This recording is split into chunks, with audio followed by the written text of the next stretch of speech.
tamu ini tamu yang berkedudukan tinggi, maka jenengan tahu tamunya siapa, dimuliakan. Jenengan seperti memuliakan Nabi Muhammad SAW. Nah, tapi waman akrama dhaifan la ya'rifuhu, ada tamu datang, nggak kenal siapa, nggak tahu dia pekerjaannya apa, nggak tahu dia alim atau tidak, tapi jenengan mau memuliakan, faka'annama akramallahu azza wa jalla bi'udahu, dikatakan maka jenengan seperti memuliakan Allah Subhanahu wa ta'ala. Maka yang paling mulia, katanya Imam Al-Ghazali di dalam kitab Ihya Ulumuddin, siapa mereka yang paling mulia? Orang yang memuliakan siapapun yang dikenal dan tidak dikenal. Al-Habib Abdullah bin Abil Haddad mengatakan husnudzan billah wa bi khalqillah. Hendaknya kita itu selalu husnudzon kepada Allah dan makhluknya Allah. Kenal gak kenal kita husnudzoni, apalagi tamu. Di dalam satu kitab yang ditulis oleh Imam Muhammad bin Ahmad Qulyubi ada satu kisah. Hukiya anna jama'atan minal lusus, dulu Pak, ada segerombolan pembegal. Pembegal ini mereka membegal dan berhasil. Kemudian beliau di tengah alas dan tidak mendapatkan tumpangan. Beliau bingung, fatahiyar. Ketika bingung, kemudian para pembegal ini, beliau menemukan satu ribat, satu pondokan, satu pedukuhan. Fataqababa, diketuk pintunya. Setelah diketuk pintunya, kemudian mereka mengatakan, ya fulan, nahnu min jama'atun minal ghuzzah. Kami wahai fulan, orang yang sedang berperang, berjihad di jalan Allah. Lah kami kemalaman, jadi dia itu pencuri tapi pura-pura jadi mujahid. Kemudian, masya Allah, kalau orang tahu bagaimana memuliakan tamu, maka pasti dia memuliakan. Apalagi ini adalah mujahid. Doa ul-ghazi hatta yarji'a mustajabah. Doanya orang yang sedang berperang sampai pulang mustajabah. Makanya kemudian diterima tamunya, fayakhdimuhum. Kemudian dia memuliakan tamunya tersebut. Setelah dimuliakan, kemudian diberi minum. Nah, tamunya melihat ternyata tuan rumah ini punya anak yang syalal, punya anak yang lumpuh atau stroke kalau gitu, nggak bisa berbicara dan seterusnya. Ditinggalkan saja, masuk ke kamar tidur. Kemudian besok paginya membegal lagi. Ketika membegal lagi, kemudian malam harinya nginep lagi, faidan qal hadzal walad, wahai fulan, tuan rumah, bukannya anak ini yang kemarin kita lihat dan dia lumpuh ya? Kok sekarang tiba-tiba lincah, sehat total, itu apa sebabnya? Kemudian dia mengatakan, tuan rumah mengatakan, sungguh wahai fulan, wahai para tamuku, para mujahid-mujahid Allah, ketahuilah para mujahid Allah, para tentara Allah, kemarin ketika kalian makan, kemudian kalian minum, kemudian kalian gak habis, maka minuman yang kalian tidak habiskan itu tak ambil, tak usap-usapkan ke seluruh tubuh anakku. Aku berdoa, ya Allah, dengan kemuliaan para mujahid-mujahidmu, dengan kemuliaan para tentara-tentaramu, ya Allah, tolong sembuhkan anakku ini, ya Allah. Jadi seperti itu, seperti yang dicontohkan oleh Nabi Muhammad SAW, bertawasul dengan amal soleh. Nah, gara-gara itu wahai para tuan-tuan, anakku ternyata langsung paginya diberi sembuh oleh Allah Subhanahu wa ta'ala. Kemudian para maling-maling tadi mengatakan, ya fulan, asif, maaf wahai tuan rumah, nah lasna minal ghuzzah, sebenarnya kami itu bukan tentara perang, tapi nahnu minal lusus, kami itu adalah para pembegal-pembegal. Nah, tapi karena kamu yakin Allah menyembuhkan anak kamu, dan kamu husnudzon kepada siapapun juga makhluknya Allah, maka kamu diberi kemuliaan, anakmu diberi sembuh oleh Allah Subhanahu wa ta'ala. Jadi penting sekali kita husnudzon. Jangan suudzon. Ada tetangga kita yang suka ngutang, kemudian datang ke rumah kita, suudzon, ngutang lagi. Jangan begitu. Jangan-jangan dia datang mau mendoakan kita. Jangan seperti itu. Ada debt collector yang biasanya nagih utang, kemudian datang, jangan suudzon dulu, pasti nagih utang. Oh, belum tentu. Jangan-jangan dia datang untuk silaturahim dan seterusnya. Jadi husnudzon itu adalah penting menurut Allah Subhanahu wa ta'ala dan Rasulullah. Di Timur Tengah, Pak, dulu ada satu negara ini hampir nggak pernah peceklik, nggak ada sih namanya model-model corona, itu nggak ada. Nggak ada yang namanya kelaparan, nggak ada. Kenapa? Setiap mereka gini, di negara tersebut itu ada murabba, kalau kita mengatakan unduk-undukan lah. Nah, mereka itu beranggapan ini adalah makamnya pendiri negara ini. Jadi menyangka ini makamnya pendiri negara ini. Wa yadunnuna wa yatawassaluna bihi, katanya di dalam kitab. Ini saya ambil dari kitab Nafahatun Nasim. Masyarakat mereka sangat memuliakan leluhur. Pernah kami sampaikan beberapa waktu lalu, kalau jenengan pengen mulia hidupnya, maka jangan sampai la'ana akhil qaumi awwalaha. Jangan sampai tidak memuliakan leluhur. Orang yang melupakan kemuliaan leluhur, orang yang melupakan kemuliaan para pendiri, mereka tidak akan sekali-kali diberi mulia oleh Allah. Maka dikatakan wa 'inda dzikri sholihin tanzilur rahmah. Dengan panjenengan itu menyebut namanya orang-orang soleh, menyebut namanya orang-orang soleh, maka rahmatnya Allah akan diberikan kepada panjenengan. Rahmat niku napa? Kecukupan dalam berhajat dan berdoa. Mereka menyangka ini makamnya pendiri negara. Hadza dharihu auliya waliyun min auliyaillah. Ini makamnya seorang kekasih yang mulia di mata Allah. Sehingga mereka setiap punya hajat, ya Allah, dengan kemuliaan pendirimu, dengan kemuliaan kekasihmu, ya Allah, kami mohon kepadamu, ya Allah, semoga engkau mengijabahi A, B, C, D, E, F, G. Dan setiap berdoa diijabahi oleh Allah Subhanahu wa Ta'ala. Pasti diijabahi. Di dalam kitab itu dikatakan hampir nggak pernah tidak diijabahi. Pada suatu ketika syakhsun min ahlin nur, datanglah seorang pemuda yang setengah baya begitu. Dia itu orang yang bersih hatinya, jauh dari kemaksiatan. Dia istikharah. Dalam istikharahnya dikatakan bahwa hadza laisa min dhuhril auliya. Ini bukan makamnya wali, ini bukan makamnya kekasihnya Allah, tapi walakin hadhil makbarah jifatu himarin. Ini itu adalah bangkainya keledai.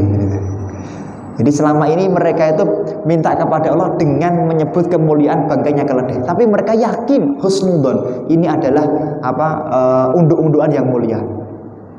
Maka dikisahkan fayam basyu, mereka duduk daripada makamnya tadi, ternyata benar. Mereka mengatakan fawajaduhu misla dzalik, ditemukan seperti yang dikatakan oleh pemuda tadi. Ternyata itu adalah tidak lain bangkainya seekor keledai.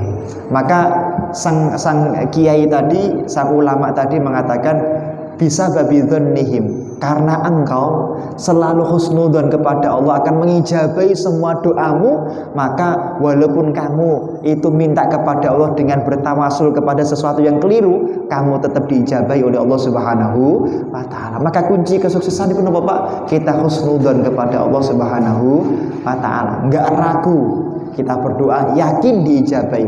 Kita minta kepada Allah yakin akan diijabahi, pasti diijabahi oleh Allah Subhanahu wa Ta'ala. Nabi Muhammad SAW ketika Isra Mi'raj, atau para orang-orang soleh itu ketika Isra, gitu Pak. Orang dulu kalau istikharah itu jawabannya sama. Orang dulu, orang sekarang juga mungkin sama bagi orang-orang tertentu. Kenapa kok sama? Karena energi kesolehannya itu hampir sama. Contoh-contoh, ketika Indonesia itu mau dijajah Jepang, para ulama istikharah. Istikharahnya para ulama jawabannya sama. Apa? Hulibatir Rum, keluarlah surat Rum. Jadi yang turun dari istikharahnya para ulama itu mereka semuanya, mulai dari Madura sampai ke Banten, semua ulama itu mimpinya sama, yaitu yaitu membaca surat Ar-Rum. Kemudian ditanyakan oleh kepada salah satu ulama yang alim, dimusyawarahkan.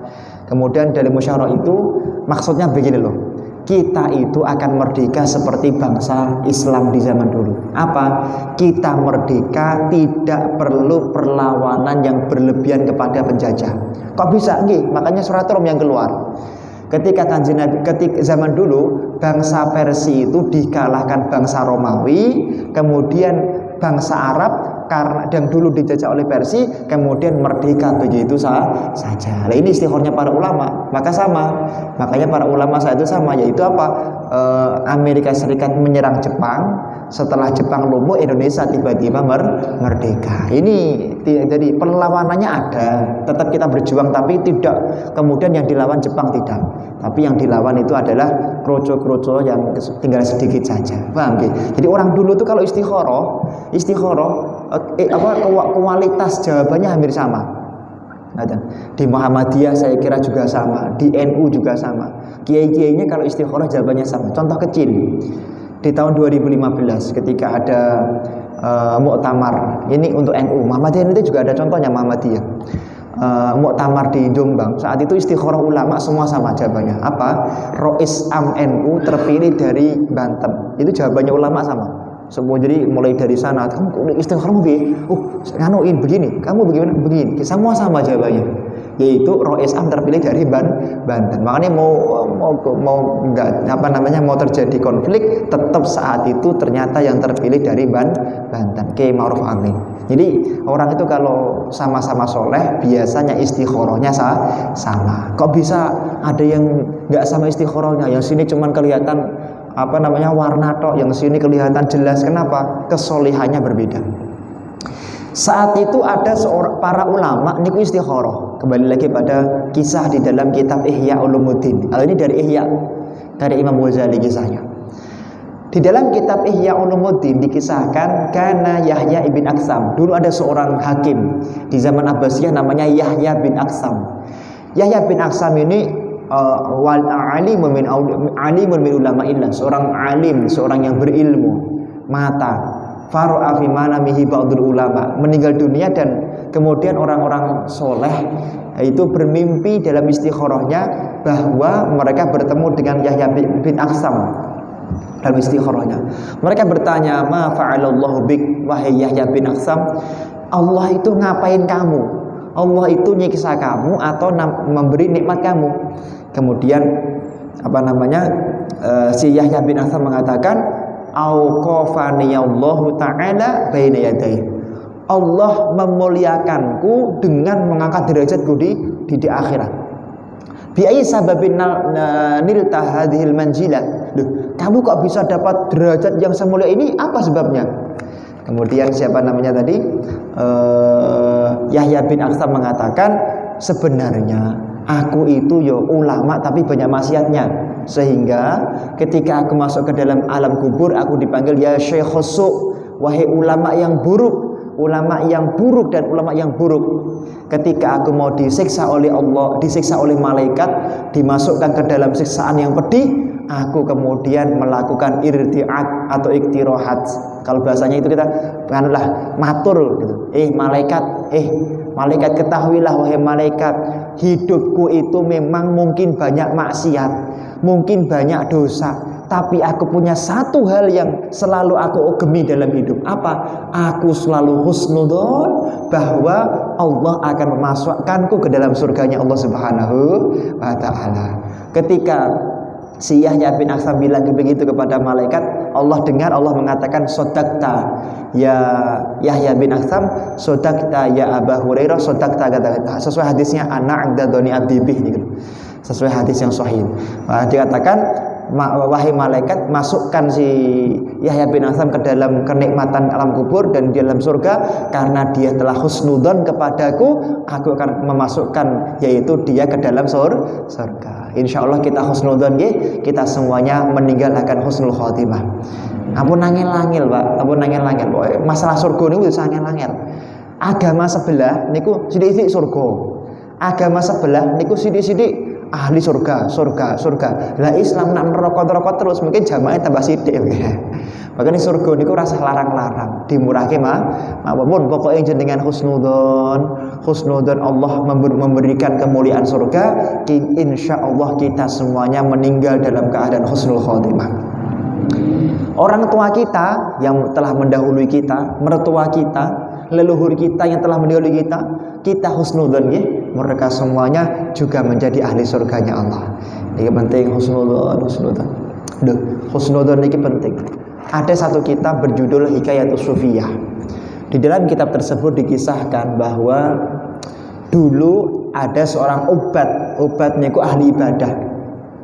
Ahli ibadah ini, masya Allah, Fata'ajjaban nas wal malaikah. Malaikat saja itu gawok kepada ahli ibadah. Gawok itu kagum. Wah, kok bisa ya? Ada manusia yang Masya Allah ibadahnya kok just hordok Jumat pagi ya. Kalau orang dulu mengatakan hebat kan hordok Jumat pagi, bikin bangga. Luar biasa ini, hampir nggak pernah tidur ibadah atau itu. Nah, iblis nggak diem, nggak tinggal diam. Panglima iblis atau pemimpin iblis, Roisul iblis, itu memerintahkan kepada salah satu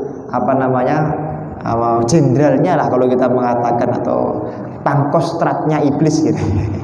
Itu kemudian kamu kan sudah terkenal bisa menyesatkan orang, ini ada ahli ibadah, tolong sesatkan dia. Kemudian nanti kalau mau belajar tentang dunia iblis ada kitab sendiri. Nanti saya punya kitab sekitar 15 jilid agak tebal, itu khusus mempelajari tentang ilmu iblis. Intinya gini, iblis itu kalau sudah sudah sakti, maka dia bisa menyamar menjadi manusia. Lah, ada di Quran pun ada kisahnya Nabi Sulaiman kan banyak kan begitu. Oke, kita nggak akan membahas tentang itu. Lah, dikisahkan bahwa iblis itu menyamar menjadi seorang laki-laki yang kelihatan soleh. Kemudian dia mengatakan, ya fulan, ana Rasulullah, aku itu utusan Allah. Wa indana rahmatu minallah, dan aku datang ke sini membawa rahmatnya Allah.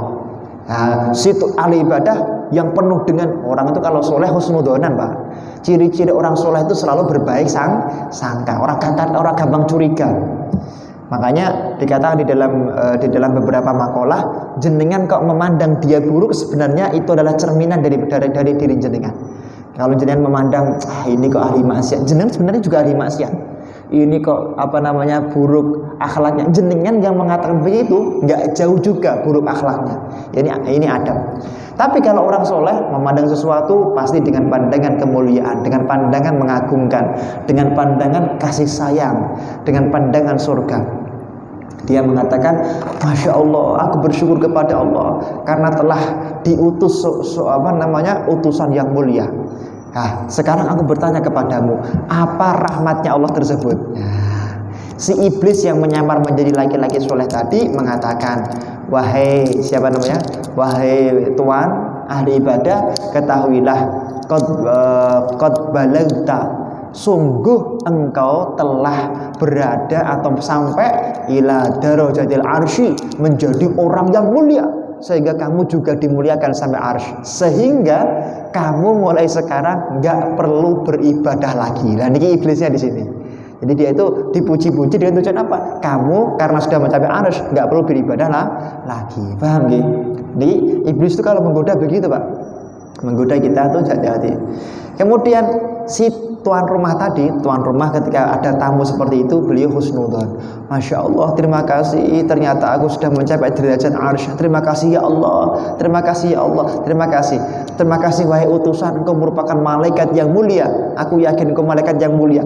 Gara-gara husnudzonnya si orang soleh tadi, fakharra lahu sujada. Akhirnya si iblis tadi ditakdiri oleh Allah saat itu juga menjadi malaikatnya Allah Subhanahu wa taala, gara-gara husnudzonnya tuan rumah. Kalau iblis saja, Pak, di husnudzonnya jadi malaikat, bagaimana dengan anak kita yang nakal? Bagaimana dengan murid-murid kita yang nakal? Bagaimana dengan tetangga kita yang ahli maksiat? Mestinya mereka lebih bisa menjadi ahli ibadah. Kalau kita husnudzon ini, tapi nak jenengan sidik-sidik, itu anak-anak nakal itu jenengan nggak akan jadi orang soleh. Ada orang minum minuman di jalan, husnudzon, mungkin yang diminum itu bukan arak. Mulai dari situlah. Kan kita nggak tahu. Jenengan apa tahu kalau yang diminum itu arak? Jenengan yakin di botol itu minumannya arak? Belum tentu. Bisa saja itu diganti dengan teh. Husnudzon. Selama kita nggak tahu benar-benar itu adalah kemaksiatan zahir, kita diperbolehkan husnudzon. Tapi tetap dinasihati, Mas, jangan seperti itu. Ayo sholat seperti itu tetap. Tapi husnudzon harus. Ada laki-laki perempuan keluar dari kamar, bukan suami istri, husnudzon. Mungkin dia di dalam sedang melakukan perbuatan yang tidak dilarang oleh Allah. Mungkin di dalam mereka sedang diskusi atau membahas satu masalah fikih, masalah jamaah. Ya, walaupun kemudian kita nasihati, Mbak, Pak, berduaan itu hukumnya haram. Kita nasihati tetap, tapi tetap husnudzon. Gak boleh kita di dalam pasti sedang kikuk-kikuk, nggak boleh seperti itu. Sedang melakukan hubungan suami istri yang haram. Jangan seperti itu. Itu bukan akhlaknya Rasulullah. Itu bukan akhlaknya Rasulullah. Ketika ada seorang zaniyah, seorang pezina, matur Kanjeng Nabi, kula pun zina. Kanjeng Nabi, mosok ya. Kanjeng Nabi husnudzon, enggak, kamu tuh enggak. Kalau yakin kamu enggak, Kanjeng Nabi loh husnudzon. Padahal si fulanah tadi sudah mengaku. Coba iling-iling meneh, kamu tuh bener-bener zina atau enggak, iling-iling meneh. Kanjeng Nabi kula niku sampun zina. Ngomong beberapa kali baru Kanjeng Nabi mengatakan kamu hamil, nggih, ya wis, kamu tunggu sampai melahirkan. Sudah melahirkan, Pak. Wah, nganu Mbak, nyuntrung diiling-iling meneh, jangan kamu dulu tidak berzina. Kula niku husnudzon kamu tidak berzina. Loh, Kanjeng Nabi niku gak gampang-gampang memfitnah orang. Jelas-jelas sudah ngaku, Kanjeng Nabi tetap menghadirkan husnudzon. Kemudian baru ketika dia ngaku baru dilakukan, yaitu satu proses dalam syariat Islam. Artinya apa? Kita tidak boleh gampang-gampang suudzon, karena suudzon kita akan menjadikan sebab Allah mengijabahi apa yang kita yakini. Kalau cenderung tidak mau melanggar tradisi yang telah diyakini orang tua, kalau cenderung tidak. Di dalam kitab Tuhfatul Murid ala Syarhi Jauhari Tauhid, mempercayai hari baik dan buruk itu haram. Kalau jenengan yakin bahwa yang jenengan percayai itu adalah merupakan sesuatu yang pasti terjadi.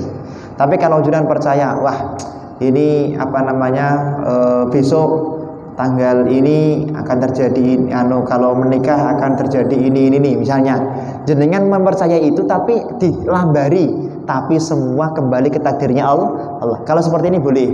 Karena ada kalau semuanya kembali kepada takdir Allah. Tapi mutlak dah. Pokoknya kalau nikah tahun dudo elek.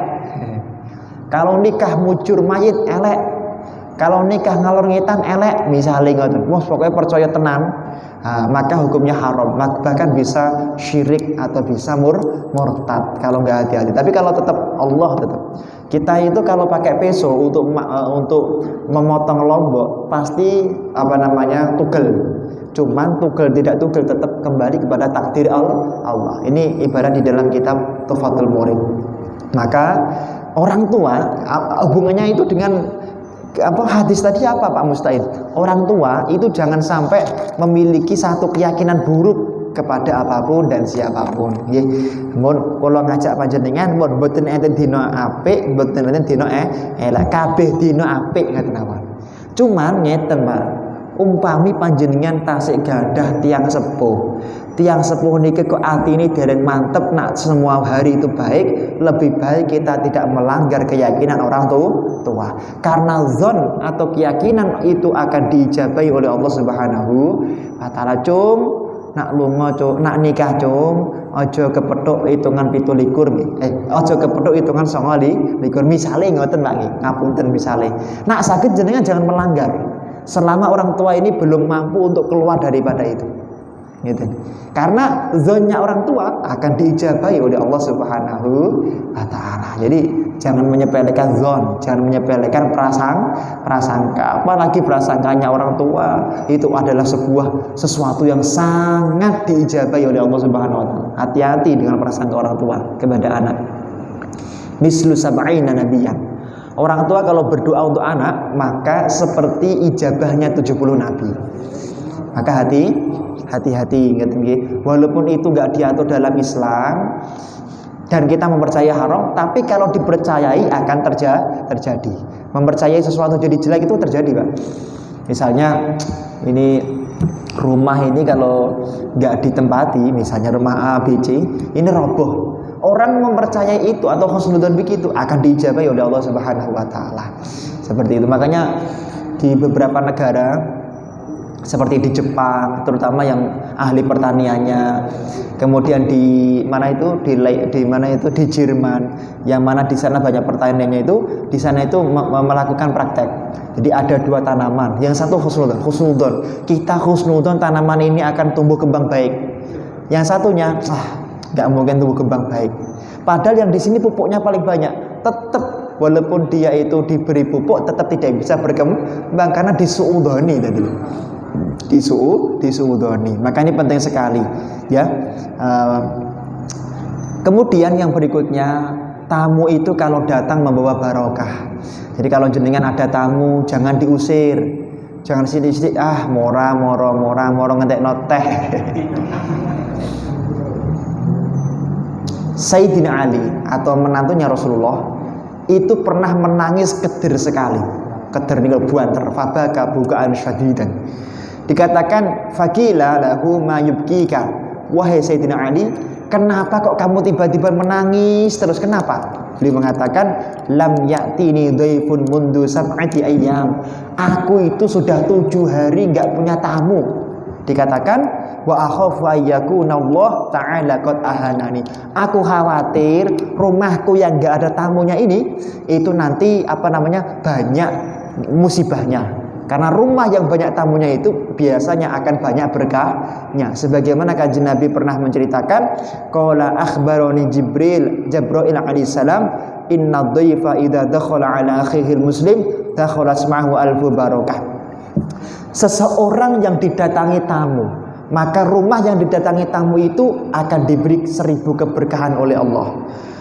Wa ghafarallahu wa alfu rahmah, 1000 rahmat, 1000 kebahagiaan. Makanya kalau orang itu banyak tamunya, biasanya keluarganya atau anaknya akan diberi mulia hidupnya oleh Allah Subhanahu wa taala. Wa ghafarallahu dzunuba ahli adzalikal bait walau kanat dunubuhum misla zabadil aktsara min zabadil bahri wa auraqil asyar. Andaikan tuan rumah itu punya dosa, dosanya sebanyak buihnya lautan atau sebanyak godong daun-daunan di dunia, akan semuanya diampuni oleh Allah Subhanahu wa taala karena kemuliaan tamu. Makanya kalau ada tamu jangan ditolak, jangan ditolak. Wa atahullahu ta'ala thawaba alfi syahidin, diberi pahala. Orang itu kalau punya niat dalam hatinya, ya Allah, kula niku pengen muliakan tamu. Andaikan dia mati dalam posisi memuliakan tamu, maka dia mati dalam keadaan syahid. Wa kutiba lahu bi kulli luqmatin akalaha ad-dhaifu thawabu hajjatin mabruratin wa umratin maqbulatin. Orang, Pak, kalau ditamoni oleh orang lain kok disuguhi, ya niki ada catatan, kok disuguhi dan suguhannya didahar, maka setiap satu puluk, satu suap yang dimakan oleh tamu, jenengan mendapatkan pahala seperti orang yang sukses berhaji mabrur dan berumroh makbul. Makanya nanti tamu disuguhi, masya Allah. Ampun sidik-sidik, aduh. Niki ibu-ibu terutama nggih, tahe sing manis. Nateng para dadi niku semakin mulia semakin tehnya manis gitu. Wa man akrama dhaifan fa kana akrama sab'ina nabiyyan. Orang itu kalau memuliakan tamu, dia seperti memuliakan 70 nabi. Lah, memuliakan tamu, Pak, itu hendaknya ya enggak cuman dijagongi tok, ya disuguhi sing enak-enak. Wonten setunggalipun kitab judulipun Fawaidul Mukhtarah dipun ngendikaken, suila ba'dhum amman yudayyifu dhaifahu bisamanin wa 'indahu lahmun wa asal. Habib Zaid bin Semit pernah ditanya, wahai fulan, wahai Habib, kira-kira kalau ada orang di kulkasnya atau di dapurnya ada daging, ada madu, ada yang enak-enak, tapi ada tamu kemudian disuguhi hanya minyak samin.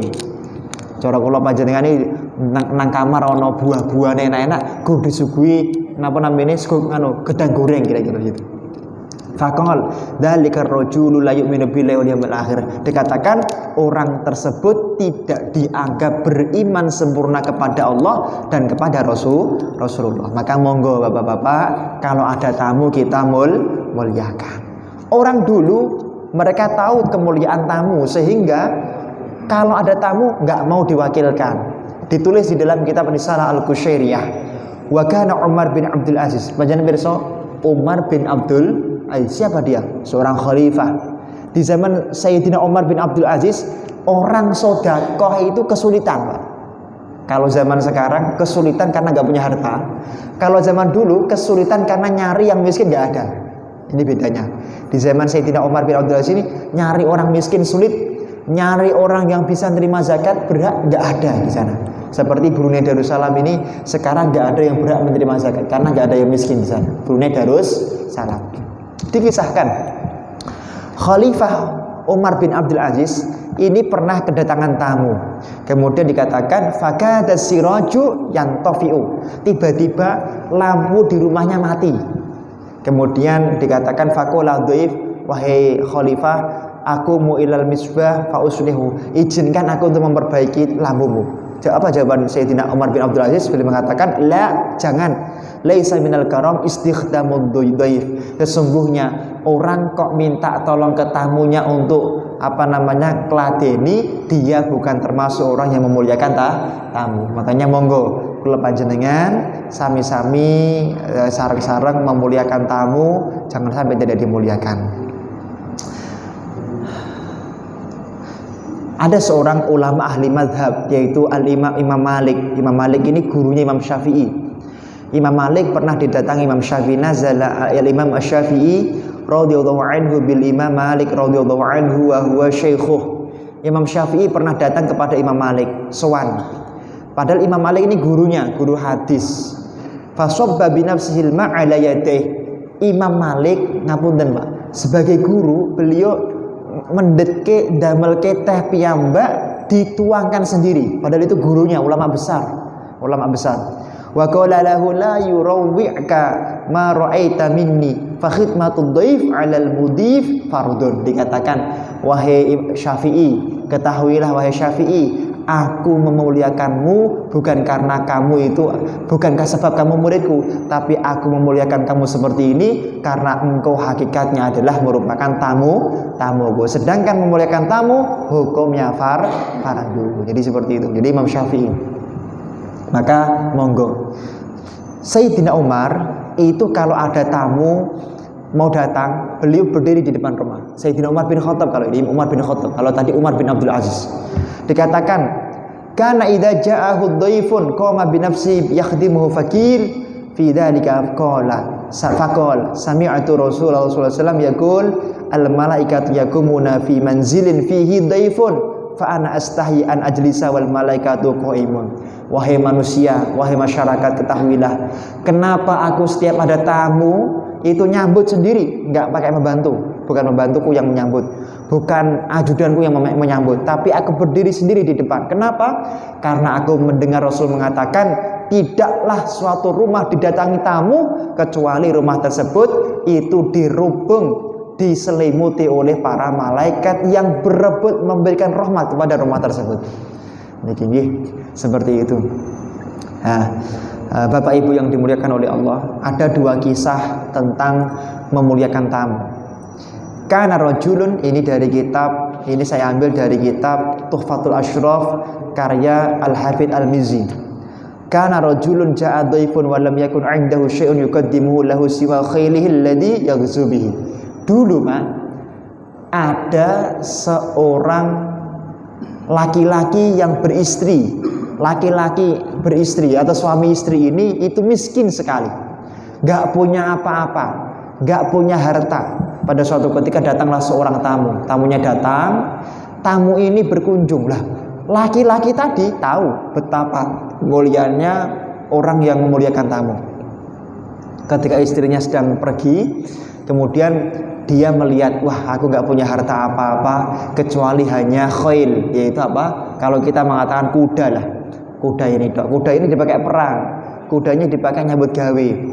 Demi memuliakan tamunya, fadzabahu ikraman lidhifi wa qarrabahu lahu. Maka beliau ambil kudanya, disembelih, disate, dimasak, diparingi kalih tamune.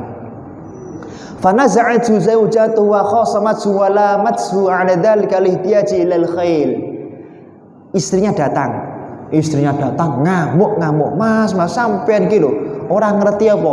Hartane awake dhewe tinggal kuda saja." Niki. Akhirnya istrinya ngamuk-ngamuk minta cerai. Nah, niki karena nggak punya apa-apa kecuali kuda tadi. Akhirnya apa? Fafarokoha, diceraikan istrinya tadi. Nggih biasa to nggih. Wis Mas nanti apa-apa corona ini cerai. Di pengadilan ngapunten lho Pak. Di pengadilan ini banyak orang cerai. Banyak orang cerai, rata-rata khulu, rata-rata yang mengajukan itu istri. Ya, di masa corona ini. Faja'ahu rajulun wa qala lahu ma'i bintun wa qad khatabaha katsirun nas wa lam uzawwijha. Dikatakan di dalam kitab ini bahwa tiba-tiba laki-laki yang sedang dirundung kesedihan tadi didatangi oleh segerombolan orang. Segerombolan orang tadi mengatakan, "Wahai fulan, ketahuilah bahwa aku itu punya seorang anak perempuan yang terkenal cantiknya, mesti ya, terkenal anggunnya, terkenal solihahnya. Banyak pemuda pengen melamar anakku, nggak tak ijabahi. Walam uzawwijha, nggak tak terima kira-kira. Walan uzawwij juga biya, kira-kira mau nggak tak nikahkan dengan putriku." Masya Allah lagi Pak. Waba'asa biha ilaihi wa ba'asa maha asyratan minal khuyul. Kemudian setelah itu pemuda tadi mau dinikahkan dengan putrinya tamu, dan akhirnya mereka menikah dan diganti oleh mertuanya dengan 10 kuda yang besar-besar. Masya Allah. Makanya aja dengan ada tamu, Masya Allah. Buatan saya iman. Toke sate sing paling enak diganti 10 kali lipat oleh Allah Subhanahu Wa Taala. Toke suguhan sing paling enak diganti oleh Allah Subhanahu Wa Taala. Bosan khawatir. Wah aku ono tamu, duwini gur motor Supra X tak dul lah. Siapa tahu mengko untuk bojo anyar. Boten ya ora kudu ngono. Ya nggak harus diberi ganti istri, tapi ya siapa tahu diganti dengan anak yang soleh. Istrinya sudah solehah, ditambah solehahnya lagi oleh Allah. Ngerti maksud saya? Kemudian kisah yang kedua tentang kemuliaan tamu. Jadi nggak usah iman-iman kalau ada tamu. Toke sing enak-enak. Wahakal Quzwaini, ada seorang ulama dalam mazhab Syafi'i namanya Imam Al-Quzwaini. Imam Al-Quzwaini menceritakan di dalam kitab Hasyayanatut Thalibin dulu Pak, ada burung yang paling mulia, burung yang dimuliakan. Namanya burung hudhud. Al-Qur'an dan hudhud okay? Burung hudhud. Nah, burung hudhud ini beliau adalah burung yang suka memuliakan tamu-tamunya.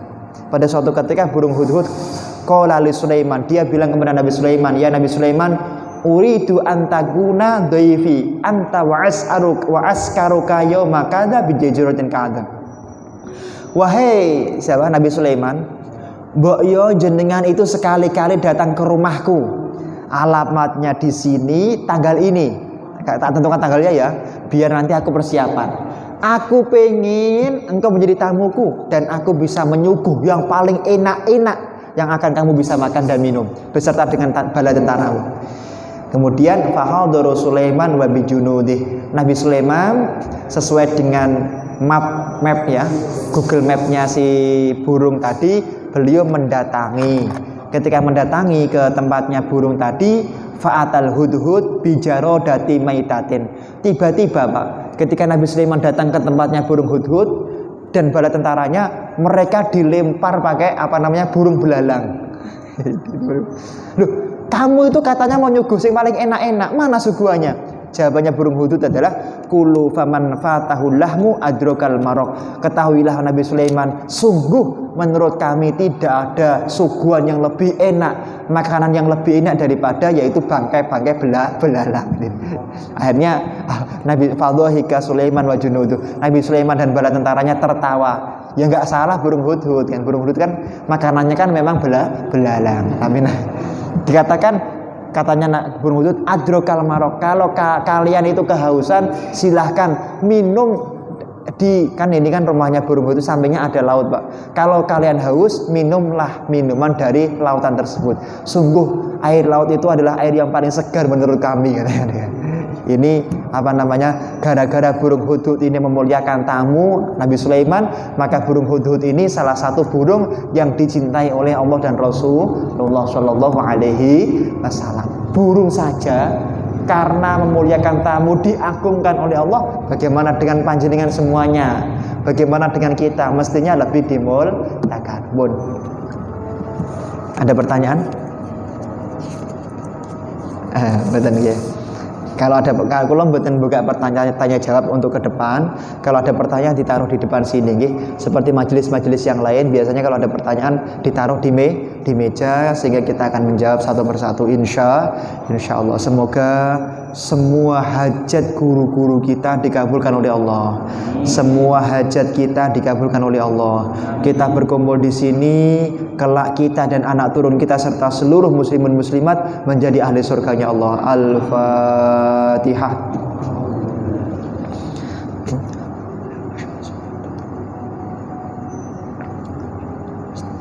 Suratul ladzina A'udzu billahi minasyaitonir rajim. Bismillahirrahmanirrahim. Allahumma shalli ala sayyidina Muhammad wa ala ali sayyidina Muhammad walhamdulillahi rabbil alamin. Allahumma ya man huwa fi 'uluwihi kainun, ya man huwa fi 'ilmihi muhitun, ya man huwa fi 'azzihi latifun, ya man huwa fi lutfihi syarifun, ya man huwa fi fi'lihi hamidun, ya man huwa fi dzatihi qadimun, ya man huwa fi majdihi munirun, ya man huwa fi 'ata'ihi katsirun. Allahumma akrimna minka binuril fahmi wa akhrijna min dhulumatil wahmi warzuqna fahman nabiyyin wa hifdzal mursalin wa ilhamal malaikatil muqarrabin bi rahmatika ya arhamar rahimin. Allahumma sholli ala sayyidina Muhammadin sholatan tatma'innu biha qulubuna wa tanfa'u biha ulumuna wa taqdi biha hawaijana wa tarfa'u biha darajatana wa tahdi biha qumana wa tukhlisu biha qulubana wa tulhimuna biha ulumal ladunni wa tukrimuna biha bis sa'adati wal karamati ma'a dzurriyyatana wa tuthiru biha amwalana wa ashabana wa talamidana wa atba'ana wa dhiyafana wa tarzuquna. Allahumma tamama ni'matika wa tamama rahmatika wa tamama ridwanika wa sholli wa sallim wa barik alaihi wa ala alihi wa sahbihi wa tamma khulaquta wa razaqta wa masta'idhi ila min syarril khalaiq wa jama'in. Rabbana hab lana min azwajina wa dzurriyyatina qurrata a'yun waj'alna lil muttaqina imama. Rabbana atina fid dunya hasanah wa fil akhirati hasanah wa qina adzabannar. Wa sallallahu ala sayyidina Muhammadin nabiyil ummi wa ala alihi wa sahbihi wa baraka wa sallam. Subhana rabbika rabbil izzati amma yasifun wa salamun alal mursalin walhamdulillahi rabbil alamin. Al-Fatihah. Suratul ladzina maka nyuwun ngapunten kathah khilafipun. Assalamualaikum warahmatullahi wabarakatuh.